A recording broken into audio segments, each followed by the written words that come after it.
بسم الله الرحمن الرحيم. الحمد لله والصلاة والسلام على رسول الله وعلى آله وصحبه ومن اتبع هداه. برزان السلام عليكم ورحمة الله. طبعا هر کەسێک ادعای قورآانی بوون بکە و فرمودەکانی پێغەمبەر صلى الله عليه وسلم ڕەت بکاتەوە، توقعی هەموو جۆرە لادان و انحراف و گومڕایی و بێئەدەبی و سنوور بەزاندنێکی لێ دەکرێت بەرامبەر بە دین و بە ثەوابت و بە کەسایەتیەکان. یەک لەو بێئەدەبی و سنوور بەزاندنانەی کە بەو دوایانە کەسێک لە ناقورئانیەکان لە دوژمنەکانی قورئان نەک قورئانی یەکێکە لە گەورەترین دوژمنەکانی قورئان ئەو کەسەیە کە ئێستا پۆستەکەی لەسەر شاشە دەبینن، سیر بکەن کە چۆن باس لە تەقویمی هیجری عەبەثی دەکات. گەورەترین بێئەدەبی و سنوور بەزاندن دەکات بەرامبەر بە ئیمامی عومەر خوا لێ ڕازی بێ. عومەری کوڕی خەتاب خەلیفەی دووەم بێئەدەبیەکەیان گومڕاییەکەیان گەیشتە ئەو حەددە کە ئیمامی عومەر ئیتیهام بکە بە دروستکردنی تەقویمێکی عەبەثی. خۆتان دەتوانن بگەڕێنەوە سەر ئەو ڤۆیسە کە لە کەناڵەکەی خۆیدا لە تەلێگرام بڵاوی کردیتەوە لە بۆی حەقیقەتی ئەو کەسانەتان لە بۆ بەدەر بکەوێت. گوێی لێ ڕابگرن بزانێت چ بێئەدەبیەک دەکات بەرامبەر بە ئیمامی عومەر، چۆن وەصفی دەکات بە تەحریفی تەقویم، چۆن يعني اتهامی دەکات بە دروستکردنی تەقویمێک کە لە سەردەمی پێغەمبەردا صلى الله عليه وسلم نەبووە، لە سەردەمی ئەبوبەکردا نەبووە. اتهامی دەکات بە ئیلحاد لە ئایەتەکانی خوا، بە تەقویمێک کە پێچەوانەی قورئانە و ئەسڵ و ئەساسی نییە. ئەو زێدەڕێ ئەوە ئیجتیهادێک بوو کردی و لە ئیجتیهادەکەدا نەیپێکا. دەوێت پاساویش لە بۆ خۆی بینتەوە بە چە بەوەی کە هەندێک ئاڕائی فقهی هەیە کە ئیمامی عومەر نەیپێکا. گوایە کە دەڕێ قسەیەک دەینتەوە لە ئیبن عەباسەوە کە دەڕێ من لە 100 مەسئەلەی فقهی پێچەوانەی ئیمامی عومەر فتوامدایە. و بابەتی فقهی،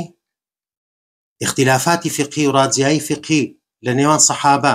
قیاس دەکەی لەسەر گۆڕینی دین، سەیری ئەو گومڕاییەکە، سەیری ئەو باتیل و ناڕەواییە. اختلافاتی فقهی ڕێی تێدەچێت و نێوان سەحابەدا زۆر شتێکی ئاسایی هەبووە ئەو بابەتە. بەڵام ئەوەی کە تو باسی دەکەیت کە گوایە ئیمامی عومەر تەقویمی عەبەثی دروست کردیە، ئەوە گۆڕینی دینە، ئەوە تەحریفە. چونکە تەقویم ئەو تەقویمێک کە ئەگەر ئێستا گریمان ئەو ئیمامی عومەر ئەو تەقویمی دانابی لە سەردەمی پێغەمبەردا صلی الله عليه وسلم بەو شێوەیە نەبووبی، تەقویمە عەبەثیەکەی خۆت وەکو دەڵێ کە ثابت بووە هەموو مانگەکان لە شوێنی خۆیت و هەموو مانگەکانیش 30 ڕۆژە زیاتر نییە، ئەوە عەبەثیەتەکەیە. تەمەنەوەی کە تو باسی دەکەی ئەگەر بەو شێوەیە کە تو باسی دەکەی کە ئەو تەقویمە ئیمامی عومەر کە داینا عیبادەتەکان مانجی ڕەمەزان لەسەر ئەساسە دانرایە، مانجی حەج لەسەر ئەساسە دانرایە،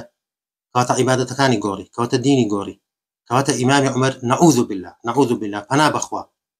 بۆ محرف لە بۆ دین، تەحریفی دینی خوای کرد، دینی خوای تێکدا. سەیری ئەو ئیتیهامکردنە لە بۆ ئیمامی عومەر و ئەو ئیتیهامکردنە لە بۆ هەموو ئەو سەحابانەی کە مستەشاری ئیمامی عومەر بوون لەو سەردەمەدا، لەسەروی هەمویانەوە عوثمانی کوڕی عەفان و عەلی کوڕی ئەبی طالب خوالیان ڕازی بێ، عەبدوڕەحمانی کوڕی عەوف، سعدی کوڕی ئەبو وەقاص، هەموو ئەو سەحابە گەورانە کە لەو سەردەمەدا بوون، ئەوە لەسەر پرسوڕای هەمویان بوو کە بەڕێی ئەغلەبیە ئەوەی کە ئیمامی عومەر کردی تەنها ئەوە بوو دانانی سەرەتایەک بوو لە بۆ مانگەکە، لە بۆ ساڵەکە ساڵی هیجری. ئەو مانگانە هەر هەبووە، هەر بەو شێوەیە بووە، هەر لەسەر ئەساسی مانگ بووە، لەسەر ئەساسی دیتنی هیلال بووە، هەر بەو شێوەیە ڕۆیشتە، نەک لەسەر ئەو ئەساسە ئەو عەبەثیەتێک کە تو باسی دەکەی ئیتساق القەمەر گوایە لە کاتی بەدر شەوی 14 مانگ دەست پێ دەکات. ئەو تا خوای گەورە دەفەرمێ زۆر بەصەریح يسألونك عن الأهلة ناڵێ عن البدر، ناڵێ عن اتساق القمر، عن الأهلة قل هي مواقيت للناس، هلال مواقيت، هلال دیاریکردنی کاتە لە بۆ خەڵکی. ئەوە تەقویمە ئەسڵەکەی عەبەثیەتەکە جەنابتی،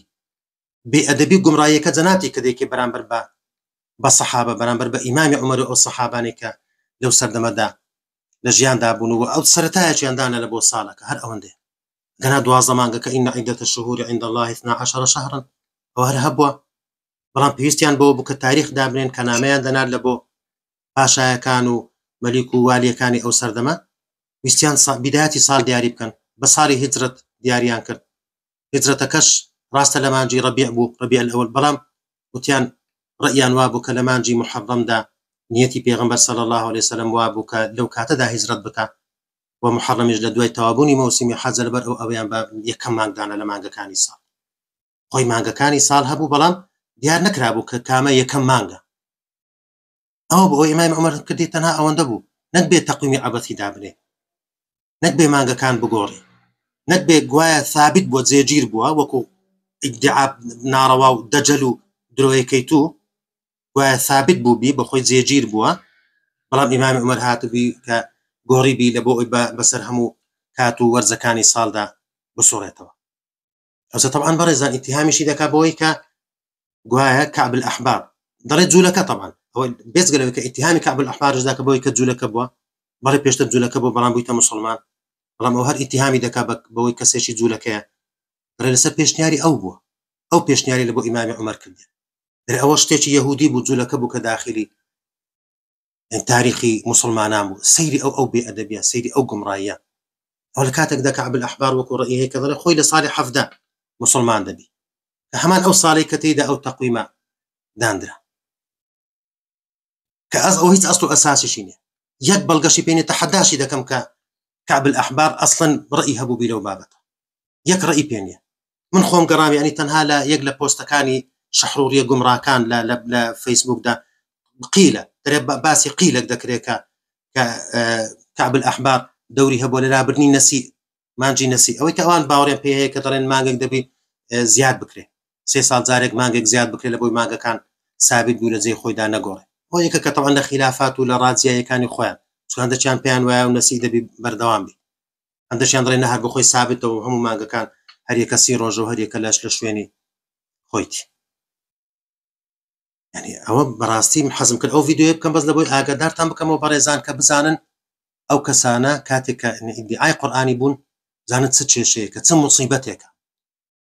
ئینسان سەری لە چیەوە دەردەچی ئیتیهامی ئیمامی عومەر بکەی و هەموو ئەو سەحابە گەورانەی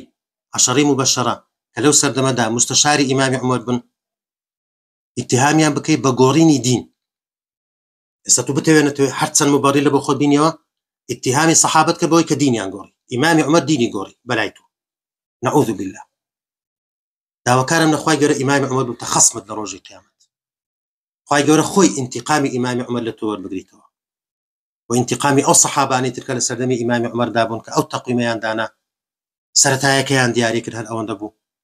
انتقامی ئەوانە هەمووی لە تۆ لە ئەمثالی تۆ وەربگریتەوە کە ئەو بێئەدەبی و ئەو گومڕاییە ئەو سنوور بەزاندە دەکەن بەرامبەر بە صحابەی کرام ئەو صحابانەی کە خوای گەورە شایەتیان لەبۆ دەدا رضی الله عنهم ورضوا عنه تۆش ئێستا هاتی ئیتیهامیان دەکەی بە گۆڕینی دین بە گۆڕینی کاتەکانی عیبادەتەکانمان کاتەکانی ڕۆژی و کاتەکانی حەج دوایش مبەڕیر دەینەوە دەڵێ وڵات قەیدیەوە ئیجتیهادەکە و نەی پێکایە ئیمامی عومەر نەی پێکایە ئەوە بێئەدەبی ئەو کەسانەیە ئەوە حاڵی ئەو کەسان گومڕایی ئەو کەسانەیە کە بزانن قورئانی بوون بەناو قورئانی بوون زانن ئینسان سەری لە چیەوە دەردەچی سەری لە چ کوفر و گومڕایی و بێباوەڕیەک دەردەچی خوای گەورە پەنامان بدە